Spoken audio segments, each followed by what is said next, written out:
The Galactic Empire had ruled the stars for over 10 millennia. From the spiral arms of Andromeda to the nebulae of Orion, their banners flew without question. Entire civilizations were enslaved, their cultures crushed, their histories erased beneath the weight of imperial supremacy. None resisted, none dared, until Earth. First contact. The humans were new to the stars. Barely a century had passed since they had ventured beyond their system. To the Empire, Earth was a curiosity, an isolated blue-green world with fractured nations, a people still learning to walk among the stars. The discovery of their fledgling colonies on Mars and Europa was nothing short of laughable. But the Empire did not laugh for long. When the dreadnought Tavros Magnifica descended into orbit, its colossal frame cast a shadow across continents. Entire cities halted in fear as the alien titan broadcast its ultimatum across every human frequency. "People of Earth," declared Varkal, high envoy of the Emperor. His scales gleamed like obsidian, his fanged maw curling into disdain. "You stand before the eternal Empire, sovereign of 1,000,000 stars. You will submit your armies, your resources, and your loyalty, or you will be reduced to ash. Choose swiftly. Your sun sets at my command."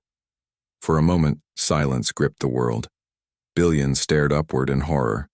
A species so new to interstellar life, now staring extinction in the face. But the silence did not last.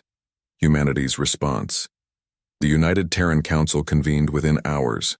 Presidents, premiers, monarchs, and generals, all rivals and former enemies, sat beneath one dome. For the first time in history, no border mattered. No flag mattered. Only survival did. President Aisha Rahman of Earth stood, her voice unwavering as she addressed the assembly. "Throughout our history, we were told we could never unite, that we would always war, always hate, always fracture. Yet look where we stand, at the edge of extinction. And I tell you this, humanity does not kneel. We will fight, not for nations, not for borders, but for the right to exist. And to those who threaten our existence, we have but one reply: try us." The chamber erupted, not in fear but in resolve. Within days, Earth transformed. Factories that once churned out cars now produced railguns. Lunar AI defense networks, long restricted, were unleashed with one directive: protect humanity. Orbital shipyards birthed warships faster than ever thought possible, their hulls plated with every alloy mankind could forge. Everywhere, humans volunteered.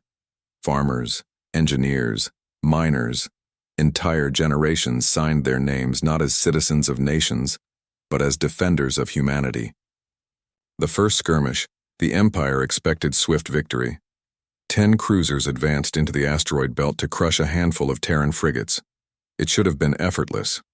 Instead, it was chaos. Human ships moved unpredictably, darting between asteroids with suicidal boldness.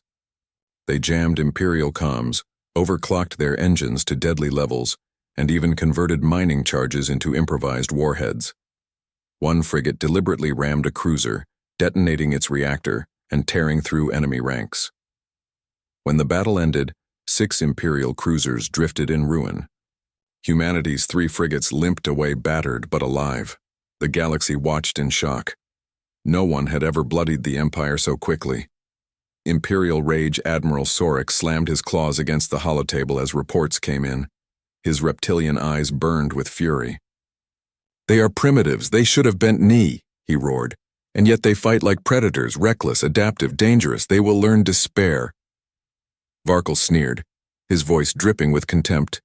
"They will burn, Admiral. Their resistance is nothing but the thrashing of vermin. A lesson is needed. We will scorch one of their colonies to ash." But even as Imperial fleets prepared their retaliation, rumors spread. Across enslaved worlds, whispers rose. The humans fight. The humans bleed the Empire. Hope, something the galaxy had forgotten, began to flicker. The long war, what was meant to be conquest, became stalemate.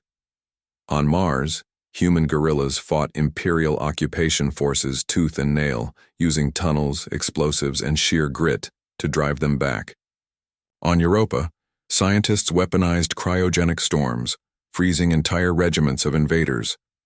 In orbit, swarms of AI-controlled drones struck like hornets, overwhelming disciplined formations with sheer unpredictability. Every defeat only taught humanity new lessons. Every loss sharpened their resolve. To the Empire, war was tradition, rigid and ritualistic. To humans, war was innovation, creativity, madness, and it terrified the Empire. The turning point. 2 years into the conflict, the Empire launched its greatest offensive. An armada of 300 ships led once again by the Tavros Magnifica, advanced on the solar system. At Neptune's gate, humanity gathered its last stand. Barely 80 ships, outnumbered nearly 4 to 1. On the bridge of the UTS, resolute, Admiral Daniel Carter stared at the incoming fleet. His crew waited, fear palpable. He spoke calmly, his voice carrying through the comms to every Terran vessel. Listen well. This is not just a battle. This is the line. Behind us lies Earth, our families, our children.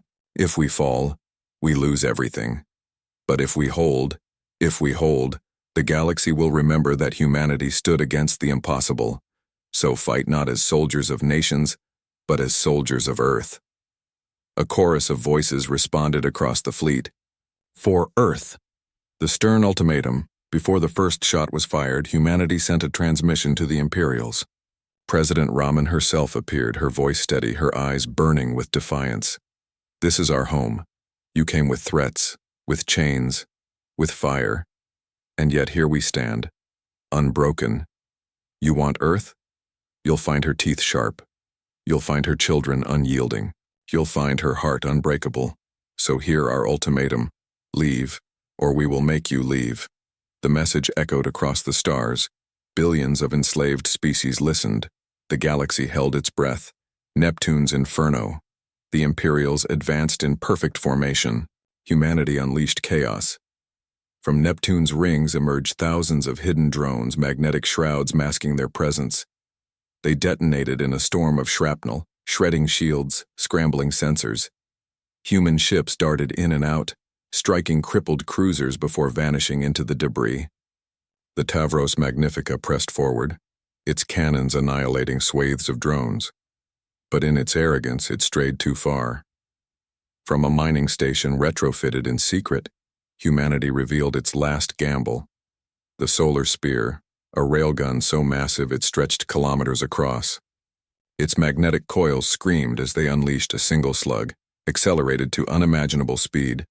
The projectile tore through the dreadnought's core. For a heartbeat, silence reigned. Then the Empire's pride, the ship that had once blotted out Earth's skies, erupted into a silent inferno above Neptune. Cheers erupted across every human vessel. Across enslaved worlds, chains trembled. The impossible had been done. Aftermath. The Empire staggered, their aura of invincibility shattered. For the first time in 10,000 years, rebellion spread like wildfire. Entire systems rose up, inspired by humanity's defiance. On Earth, battered and scarred, humanity stood tall.